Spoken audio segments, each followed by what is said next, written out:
मोरो में रिपोर्ट करे हुआ जानी जुमानी साहिती सरवाण सूबाई वज़ीर दाख़िला ऐं कानून ज़ियाउल हसन लंजार जी हिदायतुनि ते चेयरमैन म्यूनिसिपल कमेटी मोरो नज़ीर अहमद मेमण बुखारी मोहल्ला ठहंदड़ प्योर ब्लॉक रस्ते जो विज़िट कई।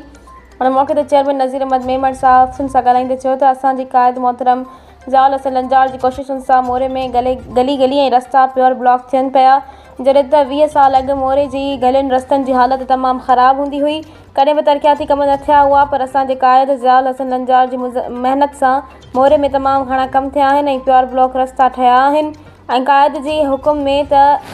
आऊं कम निगरानी कयां पियो, जॾहिं त चेयरमैन नज़ीर अहमद मेमण इलाइक़े में हलंदड़ प्योर ब्लॉक जे कमनि जी विज़िट करे शहरनि सां मुलाक़ात कई ऐं कम जो जाइज़ो वठी अमली खे हिदायतूं जारी कयूं। उन मौके ते चीफ म्यूनिसिपल ऑफिसर नूर मोहम्मद समूह, इंजीनियर जावेद भंगर, ताज मोहम्मद मंगी, साफ़ी जानी जुमानी, ज़फ़र पंवर, आरिफ यूसुफ ज़ई, फिरोज़ अहमद मेमण, ज़ुल्फ़िकार आलिमाणी ऐं ॿिया पिणु मौजूदु हुआ।